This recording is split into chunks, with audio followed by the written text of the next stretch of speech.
Hi everyone, Deb here to talk to you today about the stages of group development.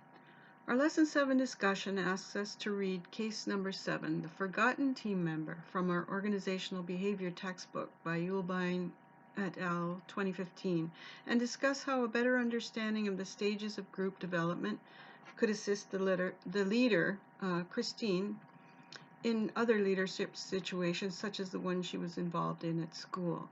Now, in order to understand how knowing more about the stages of group development could help, let's take a quick look at what happened to Christine's group in the case of the forgotten team member.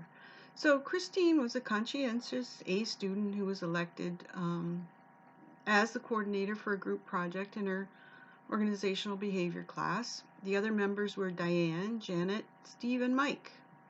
Diane was the introvert, and she was pretty quiet, but when asked, she came up with some pretty good ideas. Janet, she was a reliable, hard worker, and she went over and above the expectations of what was asked of her. Now, Steve was the organized guy who was businesslike and made sure that there was always an agenda, and he made sure that the goals and tasks were outlined. Now, Mike was the comic relief of the group. He was always cracking jokes, and quite frankly, he was a social loafer. Not surprisingly, everyone did their part except Mike, who never showed up for meetings and gave excuse after excuse for not pulling his own weight. But one day he ran into them at school and he felt very alienated from the group, so he started to distance himself. So, long story short, the story ends with the report being due in a week.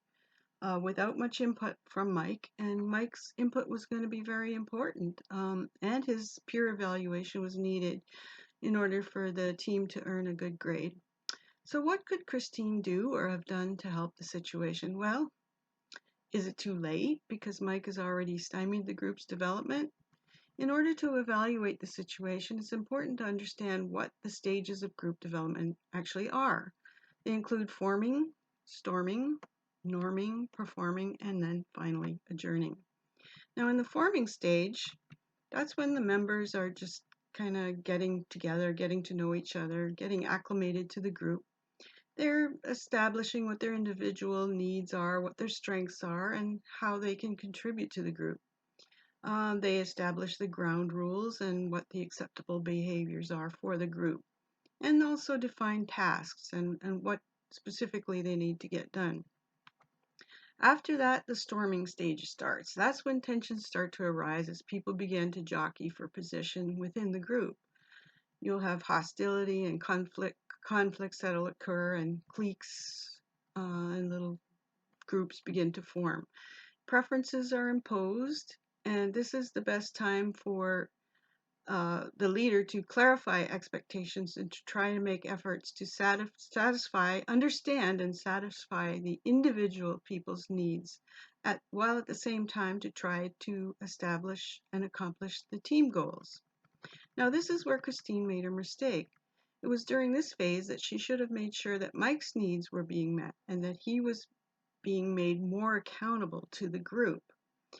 Now, according to Yulbein et al. 2015, team leaders can actually reverse or prevent social loafing by defining roles and tasks so that free riders are made more visible, and by making individual expectations clear and specific, and by pointing out that the reward, or in this case it was their grade and the peer evaluation, is actually contingent upon Mike meeting those goals. So Mike was stuck here because his needs were not met, or he was never tasked to perform anything specific that he would have to be accountable to the group for. So he just kept loafing and making excuses until the group just went ahead into the next stage of norming without his input. Now, the norming stage is when the rest of the members started to work well as a cohesive team. Everything seems harmonious and balanced, and keeping the team together was prioritized over tasks. Now, according to Yulbein et al. 2015, this can actually cause the team to have a premature sense of accomplishment. And this is exactly what happened because Mike's deviations and criticisms prevented the group from developing into a more mature stage of performing.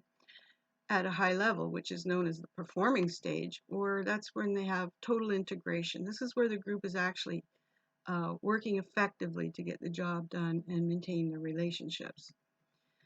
So if Christine could actually go back and talk to Mike and address his needs and give him a clear task that he can quickly accomplish, maybe he can get back on board and make a contribution that is significant enough to bring the entire group into this stage. For example, Christine said that Mike had creative ideas. Maybe she could ask him to take what has already been done by the rest of the group on the project and turn it into a more creative presentation through whatever his skills are, maybe video, animation, or the like, that might actually make the difference between a good presentation and a great one.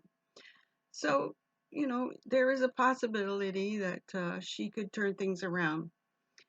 And once the team has accomplished their goals, they can adjourn, which is the final stage of team development. So the key takeaway here is that team leaders should study the stages of team development and observe each individual's behavior within the group so that they can identify their strengths, address their needs, and set clear and specific team and individual goals, and make each member visible and accountable for doing what is expected of them to the highest level so that the team can progress to the final stage of adjournment and effectively accomplish the team goals. Thanks for watching.